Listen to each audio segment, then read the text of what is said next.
In the middle of an African town stood a big hotel anyone had ever seen. It sparkled like a diamond under the sun, its walls as white as fresh milk and its roof as red as a ripe tomato. This hotel belonged to Malik, the wealthiest man in the town. Everyone admired him. Ah, Malik is a good man, the people would say. He pays his workers so much money. He pays his workers so much money. If only all bosses were like him. The marble floor of the lobby reflected the chandeliers that sparkled like stars, adding an air of elegance to the grand structure. But Malik was no ordinary man, and his kindness was no accident. He had a secret, one darker than the shadows under his hotel at night. The secret was locked away behind his smile and hidden in the rule he made for his workers. You can clean the rooms, sweep the floors, wash the dishes, but never, ever touch the toilets. The workers didn't dare to disobey. Malik made them swear an oath, one so heavy that their hearts shivered whenever they remembered it. They couldn't break the promise, or something terrible would happen to them. The polished hallways, adorned with intricate carvings of African wildlife, buzzed with guests laughing and chatting every morning. Every evening, the workers cleaned the rooms and left the toilets alone, just as Malik ordered. When the guests checked out, Malik would quietly lock himself in the bathrooms, one by one. Inside the bathroom, Malik's real power revealed itself. From a small black clay pot, he pulled out a strange red handkerchief, as red as fresh blood. The handkerchief had delicate gold embroidery on the edges, almost as if it were mocking its sinister purpose.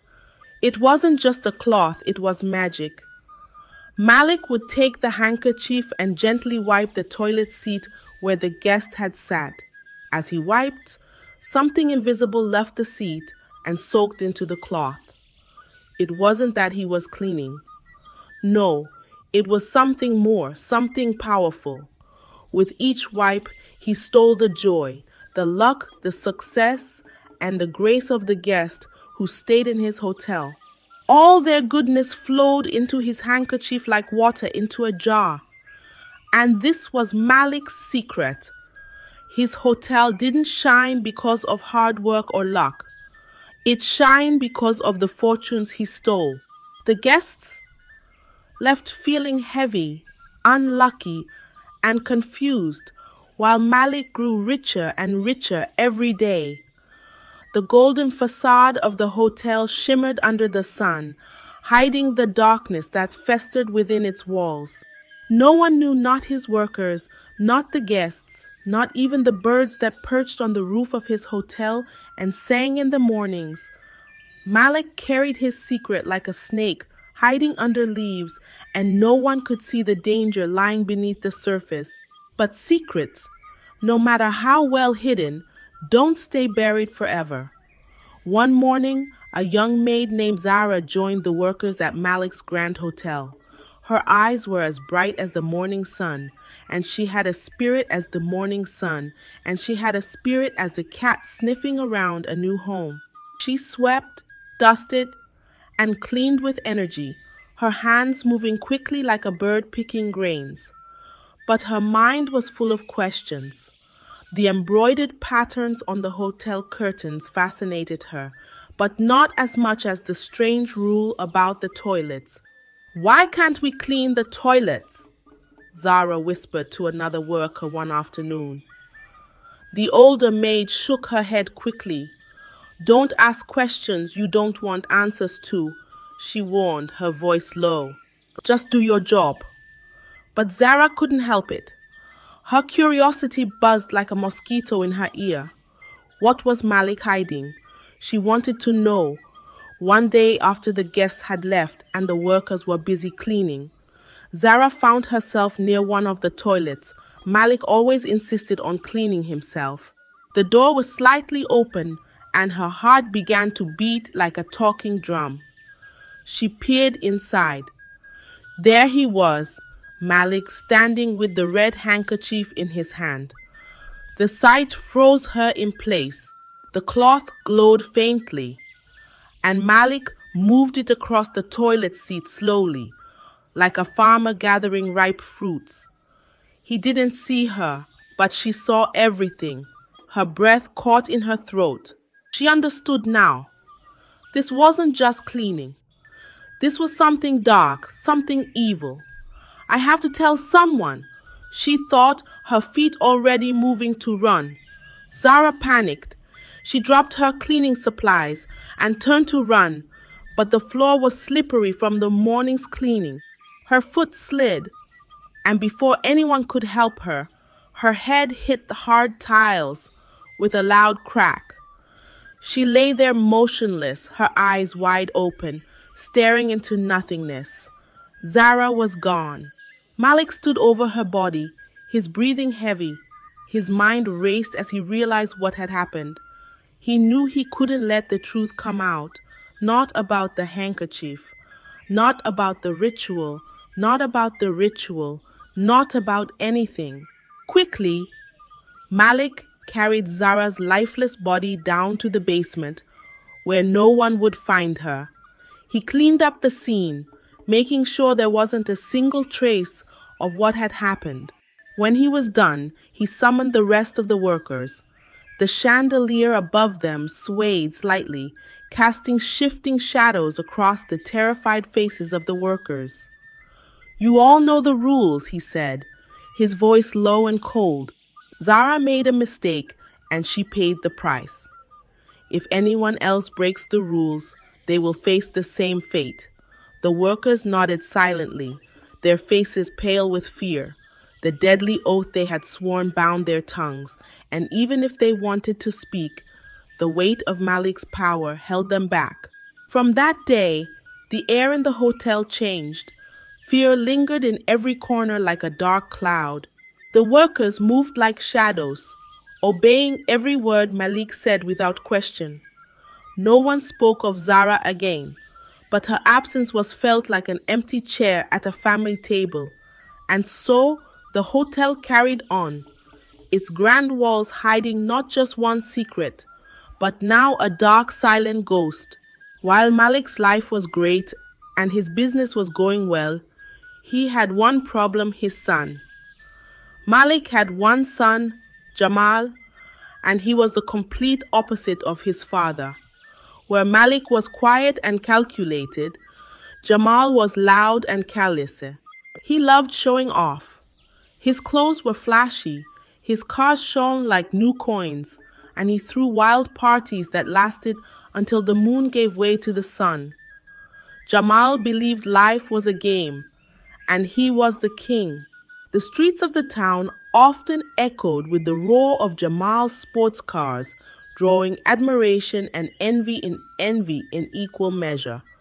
"I'm Malik's son," he often said, puffing his chest like a proud rooster. "What can go wrong for me?" His confidence was as thick as the forest, but it was as shallow as a puddle after a light rain. Malik, knowing the power of his secret, often warned Jamal, "Never go near the black pot or the red handkerchief," he said, his voice firm like a tree, standing against the wind. "They are not for you. If you touch them, the world you see now will crumble before your eyes." But Jamal only laughed. "What's the big deal, Papa?" he would say, waving his hand like swatting a fly. "I'm your son. Nothing can happen to me." Malik's warnings fell on deaf ears. Jamal didn't care about rules. He spent his days spending money like the ocean pours out waves, and his nights were filled with laughter. While dancing, he believed he was untouchable, the prince of the town, shielded by his father's wealth. What Jamal didn't know was that the charm had a rule as strict as a locked gate. No blood relative of Malik could touch the black pot or the red handkerchief. If they did, all the power that kept Malik's world together would unravel like an old basket, and everything he had built would come crashing down. But Jamal didn't care about rules or warnings. He was like a goat eating from a pot he didn't understand, unaware that trouble was just around the corner. And trouble, like a patient hunter, was waiting for the right moment to strike. One Christmas, the hotel was packed tighter than a box of sardines. Families laughed, children played, and the air smelled of roasted meat and sweet drinks. The festive lights strung across the hotel twinkled like a constellation, masking the tension bubbling underneath. But Jamal, as always, wanted more attention.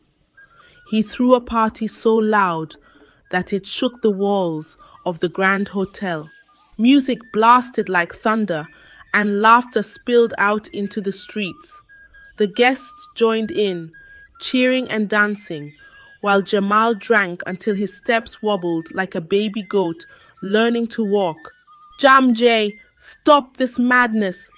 Malik shouted when he heard the noise. But Jamal only laughed. "Relax, Dad. It's Christmas," he slurred.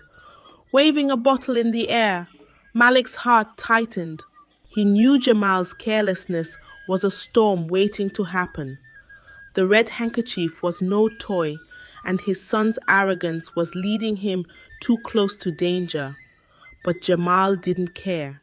He believed he could do whatever he wanted, and that night his actions would push the family secret closer to disaster. As the night grew deeper, Jamal began to feel dizzy. His head spun, and his feet wobbled like a newborn calf. "I need some air," he muttered to himself, stumbling out of the noisy hall. He wandered aimlessly until he found himself near the toilets. Sweat dripped down his face like raindrops, and he pushed the door open. Inside, the air was quiet, the sound of the party muffled by the thick walls. Jamal leaned against the sink, panting. That's when he saw the red handkerchief hanging neatly near the sink, like an ordinary piece of cloth. Without thinking, Jamal grabbed it. "Let me wipe my face," he mumbled, his voice slurred. He pressed the handkerchief to his skin, and in that moment, everything changed. A strange chill ran through his body, sharp like icy water pouring over hot coal. His heart raced, his knees buckled, and his vision blurred. The handkerchief fell to the floor, lifeless. The charm was broken. The hotel, once shining like a star, began to change. The air grew heavy with a foul stench, like rotting food left in the sun. The walls, which always gleamed, seemed to darken, and the floors trembled underfoot. Guests started coughing and covering their noses. "What's that smell?" someone shouted. "Is there something dead in here?" The workers, confused and terrified, felt the ground shake beneath them. Plates rattled, glasses fell, and the lively party turned into chaos. Malik, sitting in his office, heard the commotion. His heart sank like a stone in deep water. "No," he whispered. Standing up quickly, he ran to the toilets, his feet moving faster than they ever had before. When he reached the door, he found Jamal slumped on the floor, pale and shaking. The red handkerchief lay crumpled at his side, dull and powerless. Malik's worst fear had come true. "It's too late," Malik muttered, his voice trembling. He looked around as the stench grew stronger, and the walls seemed to groan under an invisible weight. The power he had built his empire on was gone, and the grace he had stolen began to return to its rightful owners. The Grand Hotel, which had once stood like a palace, was now crumbling from the inside, and there was nothing Malik could do to stop it. The foul smell spread from the hotel like smoke from a burning house. It crawled into the streets, into the shops, and into the homes nearby. People covered their noses, their faces twisting in disgust. What? What's that terrible smell? What's that terrible smell? One woman asked her neighbor. It's coming from Malik's hotel, the man replied, sniffing the air. Something's not right there. Whispers filled the town like the rustle of dry leaves. Malik's grand hotel, once the pride of the town, was now the center of their suspicions. The townspeople, who had always praised Malik, began to wonder, could he be hiding something? What if his riches aren't as clean as they seem? The rumors grew louder, and soon someone called the police. The officers arrived quickly, their uniforms sharp and their faces serious. They stepped into the hotel, their boots crunching on the cracked floors. Malik met them at the entrance, his hands trembling. "Officers, this must be some misunderstanding," he said, his voice shaking like a leaf in the wind. But the police weren't listening. The smell was too strong, too foul. It wrapped around them like a warning. They began their search, checking every room, every corner. Malik followed them, sweat pouring down his face. As they reached the basement, one officer paused. There was a locked door hidden behind a stack of old chairs. The officer's eyes narrowed. "What's in there?" Malik's heart raced. "Oh, that's just storage," he said quickly. "Nothing important." But the officer wasn't convinced. He ordered his team to break the lock. With a loud crack, the door swung open, and the officer stepped inside. The room was dark, but the smell was unbearable.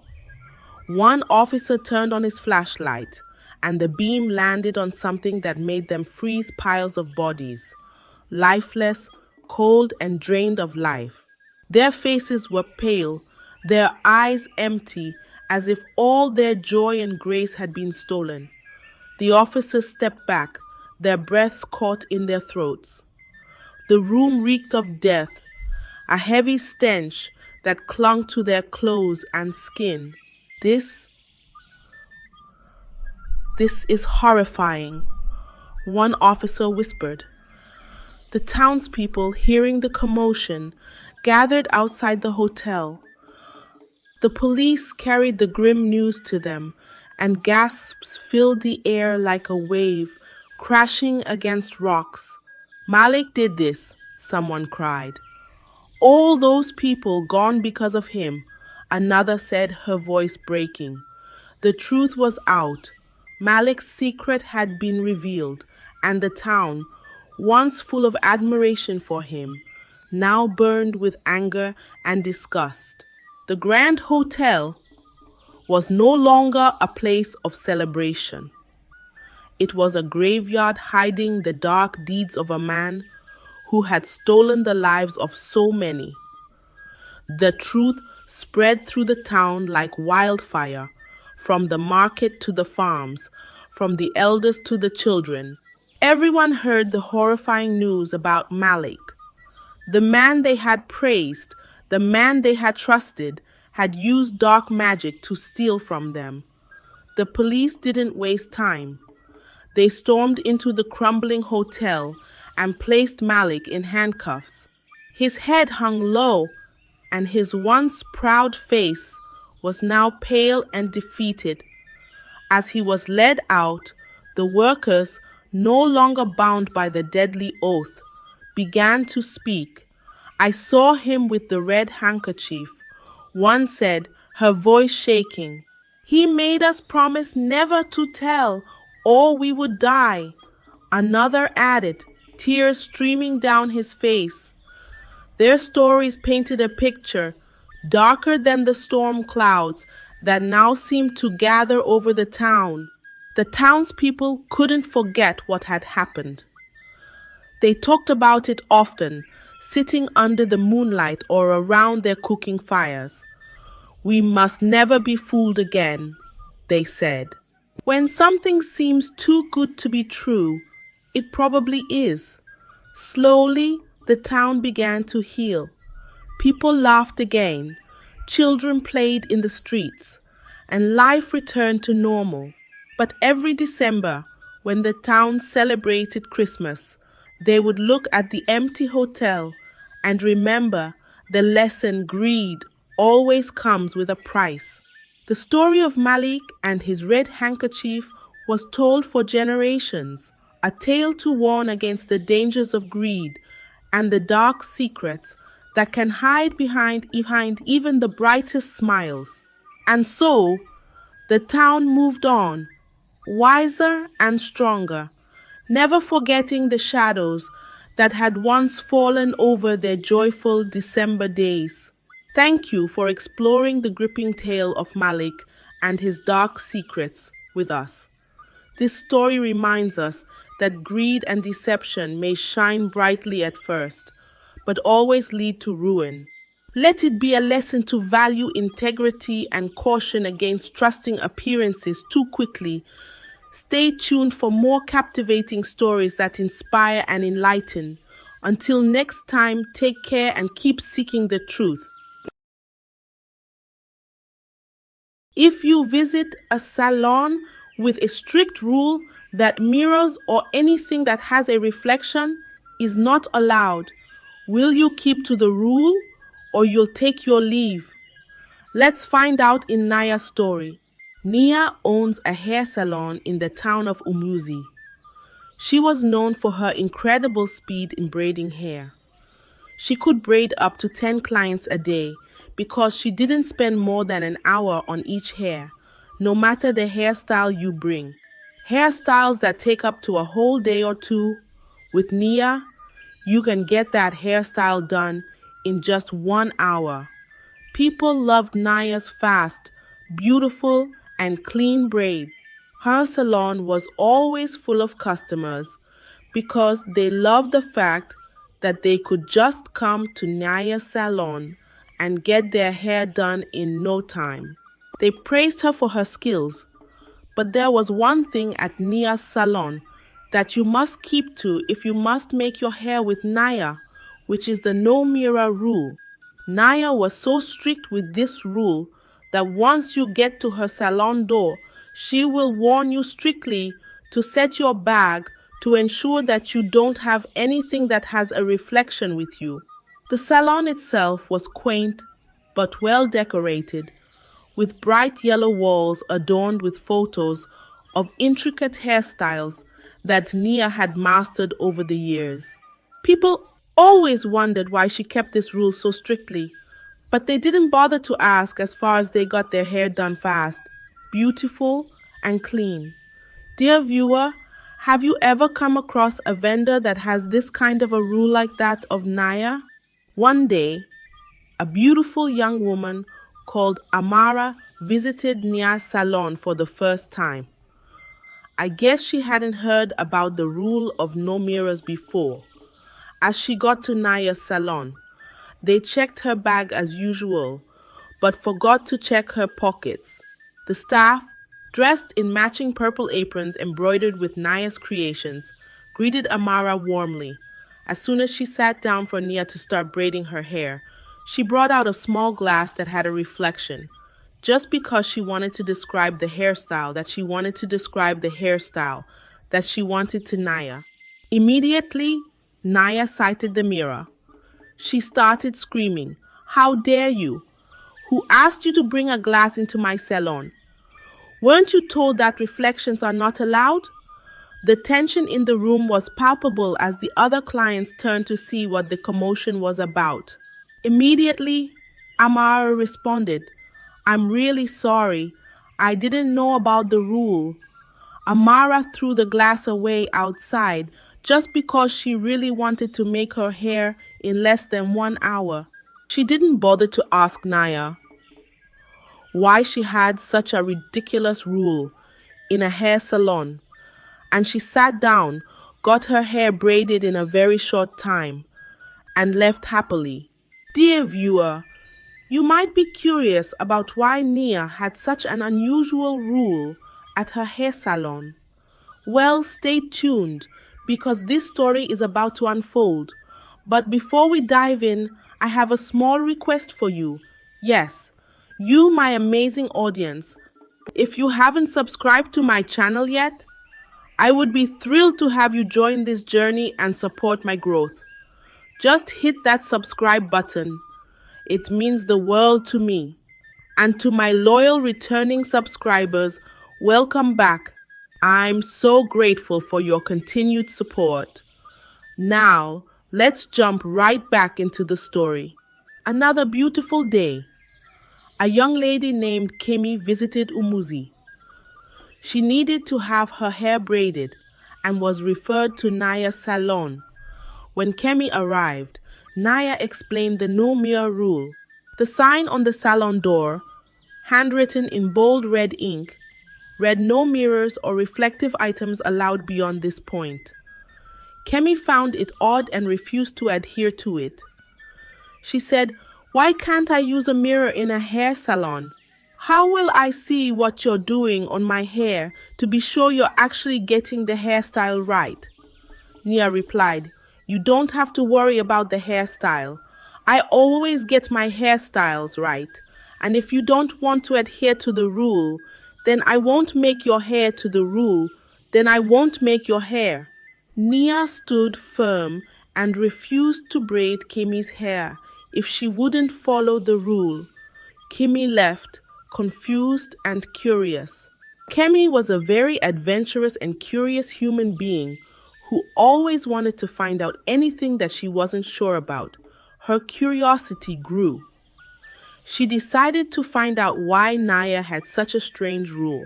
Kemi returned to Nia's salon, apologized to her, and was determined to learn the truth. She promised to follow the rule this time. As Nia braided Kemi's hair, Kemi observed how fast and skilled Nia was. Kemi noticed that Nia's fingers moved with almost inhuman precision, weaving intricate patterns with ease. Kemi heard a faint whisper as Nia worked. She realized something unusual was happening. She spoke to Nia. "Nia, what kind of skill do you have? You make hair so fast, even hairstyles that are supposed to take a day or two." Nia responded with a smile. "It is just a talent I have." Her suspicions grew higher. She decided to investigate further without breaking Nia's rule. The next day, Kemi visited an elderly woman in the neighboring town who had the gift of seeing things spiritually. The woman's home was filled with the smell of burning incense and the soft hum of prayer beads clinking together. Kemi narrated everything about Nia's hair salon to the woman. The woman did her findings and revealed that Nia was aided by an evil spirit.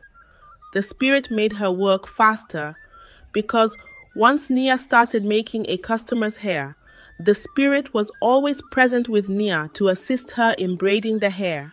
That was why Nia was able to make hair in a very short time.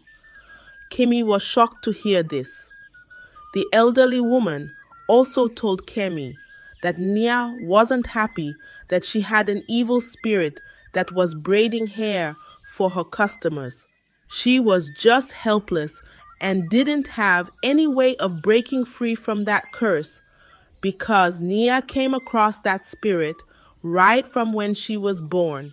Nia's mother took her to the evil spirit when she was an infant, and they both had a deal that when Nia grew up, she would become a hairdresser just so he could have the opportunity of touching so many women's hair to empower himself. When Nia grew up, she discovered this, but couldn't do anything to set herself free from the evil spirit. She had no choice but to continue like that because she knew that if anyone looked into the mirror whenever she was making their hair, she would die. That was why Nia was so strict with the mirror rule, because she didn't want to die. Kemi decided to help Nia free herself from the evil spirit. She needed a plan. Kemi begged the elderly woman to help her save Nia because she didn't just want to go to Nia's salon to use a mirror and get her killed. She preferred to assist Nia to break free from the evil spirit. The elderly woman agreed and prepared a special mirror that could trap the spirit. She gave it to Kemi and asked her to go to Nia's salon and start reflecting the mirror around.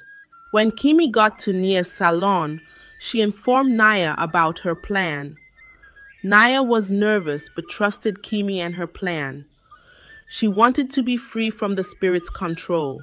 Kemi started reflecting the mirror around the salon, just like the elderly woman had said. The spirit realized what was happening and became furious, threatening Nia's life. The special mirror began to glow, attracting the spirit and dragging it in. The spirit struggled to escape the mirror's pull, but Kemi's mirror was too strong. The spirit was finally trapped into the mirror, and Nia was free. Immediately, the spirit entered into the mirror. Kemi smashed the mirror on the floor into pieces. The sound echoed throughout the salon, and a strange calmness settled in the air. Nia was so happy and joyful. She said to Kemi, "Thank you so much. I've been looking for help on how to break free from this evil spirit. It's not just about making hair without mirrors. The evil spirit also told me not to get married. That is why I haven't gotten married until now. It's not like suitors haven't been coming, but the evil spirit refused to let me get a husband. Thank you so much, Kemi. I owe you my life." Nia was excited, and Kemi felt relief and a sense of contentment that she was able to help Nia out of the situation. Nia's salon now allowed mirrors. Clients were curious but happy for Nia. Nia had a feast to celebrate her victory over the evil spirit. Her salon became even more popular, with clients respecting her new freedom. The feast was lively, with local dishes, music, and laughter echoing late into the evening. Kemi and Nia became close friends after that ordeal. That was how the story of Nia, the hairstylist that didn't allow her clients to use mirrors, ended. It is important to respect people's rules and policies. However, any rules that don't sit well with you, it is very necessary you turn them down, no matter the juicy offer they have. Secondly, the story of Nia taught everyone that bravery, friendship, and wisdom could overcome even the darkest challenges. Thirdly, it is also important to always speak out when we need help. Thank you for staying with me through Nia's story tale of resilience, bravery, and the power of friendship. If this story inspired you or gave you something to think about, don't forget to like, share, and leave your thoughts in the comments below. Remember, challenges can always be overcome with determination and support. Subscribe to my channel for more captivating stories, and I'll see you in the next video. Take care and stay inspired. Once upon a time, in a small African village surrounded by vast fields and ancient trees, there was a girl named Amma. Amma was not like any other child in the village. She was born after 13 whole months, unlike other babies who came after 9. This unusual birth made everyone in the village talk. Some said she was special. Others thought it was strange and a bit scary. The night Amma was born, the sky was filled with bright twinkling stars. But this happy night also brought sadness because Amma's mother passed away just after giving birth. So Amma's father, a kind and hardworking farmer, had to take care of her, all by himself. He was both mother and father to Amma, and he loved her more than anything in the world. Amma's father would often take her to the farm with him. He'd lay Amma under a big shady tree while he worked in the fields. Amma loved watching the leaves dance in the wind and listening to the birds sing. Sometimes her father would give her a small piece of fruit to nibble on, and Amma would giggle as she watched the ants march in a line nearby. But one day, something really strange happened. Amma, only 6 months old, suddenly started crying very loudly. It was not a normal cry. It was so loud and strange that it made her father run to her, worried. Just as he picked Amma up, the big tree she was lying under fell down with a huge crash, right where she had been. Everyone in the village was shocked. They couldn't believe it. How did Amma know? They whispered. Is she magic? From that day, Amma became known for being different. She would laugh in the middle of the night as if she was playing with invisible friends, and sometimes she'd cry loudly, as if she was scared or upset by something no one else could see. As Amma grew older, she started saying things that would come true. She would tell her father, "It's going to rain today," and even if the sky was clear, it would rain. Her father would sometimes smile and say, "You always surprise me, my girl." But then she started saying things that scared the villagers. Like one time, she said, "I'm sad because tomorrow we will lose someone." And the very next day, one of her friends in the village got very sick and passed away. People in the village started to stay away from Amma. They were scared of her predictions. They whispered, "Is she a witch? Why does she know these things?" Poor Amma felt lonely because she didn't understand why people were afraid of her. She was just a girl who somehow knew things that others didn't. This is how the story of Amma began. A girl born under a starry sky, loved by her father, feared, and wandered about by her village. A girl who was about to discover more about her mysterious gift and how it would change her life and the lives of those around her in the village. Amma grew up as the girl everyone talked about. Her predictions, which she didn't understand herself, made her both special and scary to the people around her. Amma's father always told her, "You are unique, my child," trying to make her feel better. But Amma often felt lonely because the other kids wouldn't play with her, and their parents would quickly call them away whenever she came near. She would watch the other children play from a distance, sometimes drawing in the dirt with a stick, trying to keep herself entertained. One day, Amma made a prediction that really frightened everyone. She said, "I see darkness coming over the chief's house, and it will bring much sadness." The villagers were scared because the chief was like the king of their village, a man everyone respected and loved. They whispered among themselves, "What does Amma's prediction mean? Is something bad going to happen?" Not long after Amma's words, something sad really did happen in the chief's house. The chief's youngest daughter, who was always full of laughter and fun, suddenly fell ill, and sadly, she passed away. The village had been filled with the sound of her laughter only days before, and now it was eerily quiet. This made the villagers very upset and afraid. They started saying Amma brings bad luck. Her words are cursed. They didn't want to believe that Amma just somehow knew things before they happened. The villagers went to the chief and said, "We must do something about Amma. She's bringing bad omens to our village."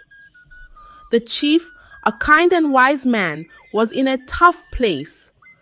He knew Amma was just a child, but he also had to calm his people's fears. Amma's father was very worried. He loved his daughter and knew she was not to blame for the things she saw in her visions. He went to the chief and begged, "Please don't punish my daughter for something she can't control. She's not bringing these bad things, she just knows they're going to happen." The chief decided to talk to Amma.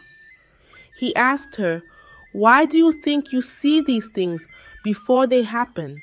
Amma, with her innocent eyes, replied, "I don't know, chief. I just see them in my mind like pictures in a dream." She hesitated for a moment and then added, "Sometimes they come when I'm sleeping, and other times they just appear when I'm awake." The chief, seeing her honesty and innocence, felt a deep sadness for her. He told the villagers, "We cannot blame Amma for the things she sees. She is just a child, a special child, and we should not fear her." But the villagers were still scared. They started avoiding Amma and her father. Amma felt very sad and kept to herself, spending most of her time in the fields with her father or under the big baobab tree, where she felt a strange sense of peace. She would often trace her fingers along the rough bark of the baobab, feeling its strength, as if it was sharing its wisdom with her. After this sad incident at the chief's house, the villagers were more afraid of Amma than ever. They whispered, "She's not safe to have around, and her words bring only bad news." Amma felt very sad and alone, but her father was always there, telling her, "You have a gift, Amma. Don't be afraid of it." Her father would sometimes bring her small treats, honey or fruit, to cheer her up, and they would sit together under the stars, talking about happier times. The fear in the village grew so much that one day the villagers went to the chief and said, "We can't live with Amma's predictions anymore. She must leave our village." The chief, who had always been kind to Amma, was in a very hard place. He didn't want to send Amma away, but he also wanted to keep peace in the village. Amma's father pleaded with the chief, "Please don't send my daughter away. She's just a girl, and she means no harm." But the villagers were firm. They said, "If Amma stays, we will always be afraid. We must protect our village." The chief, with a heavy heart, decided that Amma should be sent away from the village. Amma was heartbroken. She cried, "Why do I have to leave? I never wanted my visions to hurt anyone." She looked at her father, tears streaming down her face, and added, "I just want to be like everyone else." Her father held her, trying to be strong, but his eyes were full of tears. "You are special, Amma," he whispered. "One day they will see."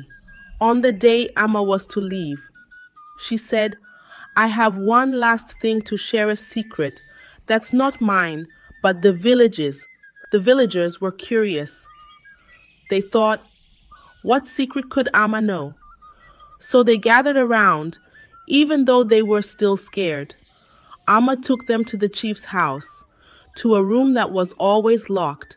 The chief looked nervous, but Amma said, "The truth is in this room." With a key that she had found in one of her visions, Amma unlocked the door. Inside, they found walls covered with names and events, all the bad things that had happened in the village. And there, in the chief's handwriting, were plans that showed he had caused some of the troubles, hoping to keep the villagers dependent on him, while painting Amma and her father's image badly. In fact, it was revealed that the death of Amma's mother was the chief's plan, as he had wanted to marry her, but she refused and went to marry Amma's father instead. The villagers couldn't believe their eyes. They were shocked. "Our chief did this?" They asked. The chief had no words. He had been caught. Amma said, "I saw this in a vision. I knew I had to show everyone the truth." The villagers who had been so scared of her now saw her as a hero. They realized Amma's gift was special and that she had used it to save them from the chief's lies. Instead of sending Amma away, the villagers thanked her. They said, "We're sorry, Amma. You're a blessing, not a curse." Amma's father hugged her, proud and relieved. The chief was the one who had to leave the village, and Amma stayed, loved and respected by everyone. From that day, Amma used her gift to help her village. She warned them about bad weather and helped them prepare for good harvests. Sometimes she would sit with the elders and share her visions, and they would listen carefully, grateful for her help. The villagers would say, "Amma is our guardian angel. We're lucky to have her." Amma's story spread to nearby villages, and she became known as the girl who could see the future, a gift that brought her from being feared to being the most loved person in her village.